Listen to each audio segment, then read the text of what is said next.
తాకట్లో ఉన్న మీ బంగారాన్ని విడిపించి ఆ రోజు ఆన్లైన్ రేటుకి కొంటాం. Sharma gold company.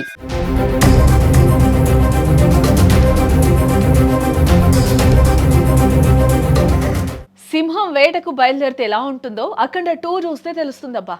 ఎన్నాళ్ళో వేచి చూసిన ఎదురు చూపులకు తెరపడింది. నందమూరి అభిమానుల ఆకలి తీరిందని చెప్పుకోవచ్చు. అఖండ 2 థియేటర్లో ల్యాండ్ అయింది. టాక్ బయటకు వచ్చేస్తుంది. ప్రస్తుతం సోషల్ మీడియాలో సినీ వర్గాల్లో సామాన్య ప్రేక్షకుల నుంచి వినిపిస్తున్న మాట ఒక్కటే, ఇది సినిమా కాదు అంతకు మించి అని. అఖండ 2 ఈ సినిమా గురించి ఒక్క ముక్కలో చెప్పాలంటే బాక్స్ ఆఫీస్ దగ్గర మా జాతర మొదలైంది. కథలో కొత్తదనం ఉందా లేదా అని ఒక్కసారి మనం పక్కకు పెడితే, కథనంలో మాత్రం బోయపాటి ఆడియన్స్ ని సీటు చివర కూర్చోబెట్టేశాడంతే.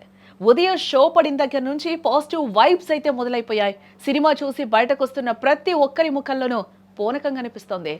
ఈరోజు రిలీజ్ అవుతున్నటువంటి సినిమాకి 2-3 రోజుల పాటు దిష్టి తగిలింది. దిష్టి పోయి ఈరోజు థియేటర్లోకి రావడం జరిగింది. సనాతన సాంప్రదాయాలు, సనాతన ధర్మ వ్యాప్తి ఇవన్నీ కూడా తగ్గిపోతున్నటువంటి తరుణంలో ఈరోజు వాటిని ఇతివృత్తంగా తీసుకొని సమాజంలో జరుగుతున్నటువంటి పరిణామాలన్నింటినీ చెప్పి సమాజాన్ని మేల్కొల్పడం కోసం తీసినటువంటి చిత్రం ఇది. టికెట్ కి పెట్టిన ప్రతి రూపాయికి న్యాయం జరిగిందని ఫ్యాన్స్ కూడా పండగ చేసుకుంటూ ఉన్నారు.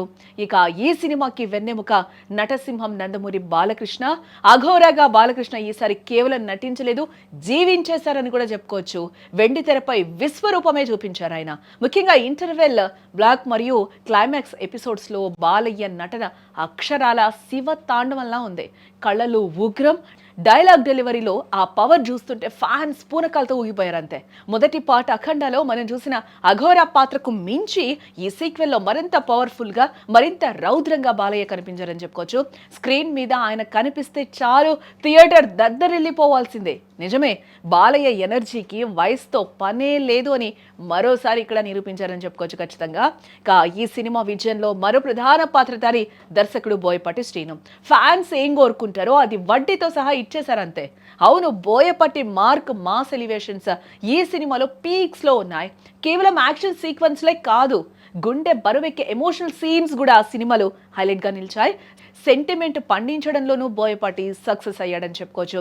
ఇక ఈ సినిమాని నెక్స్ట్ లెవెల్ కి తీసుకెళ్ళింది మాత్రం తమన్ బ్యాక్గ్రౌండ్ స్కోర్. అఖండ 1కి మించి మ్యూజిక్ ఇవ్వగలడా అనే సందేహాలకు తమన్ తన సౌండ్ తోనే సమాధానం చెప్పేశాడు. థియేటర్ల పైకప్పులు లేచిపోయేలా ఆర్ఆర్ ఇచ్చాడంతే. అఘోరా ఎంట్రీ సీన్స్ లోను, ఫైట్స్ లోను ఒక్కో సీన్ లో సౌండ్ సిస్టమ్ దద్దరిల్లిపోయింది. తమన్ మ్యూజిక్ వల్లే చాలా సీన్లకు గూస్ బంప్స్ వచ్చాయని ఆడియన్స్ కూడా అంటూ ఉన్నారు.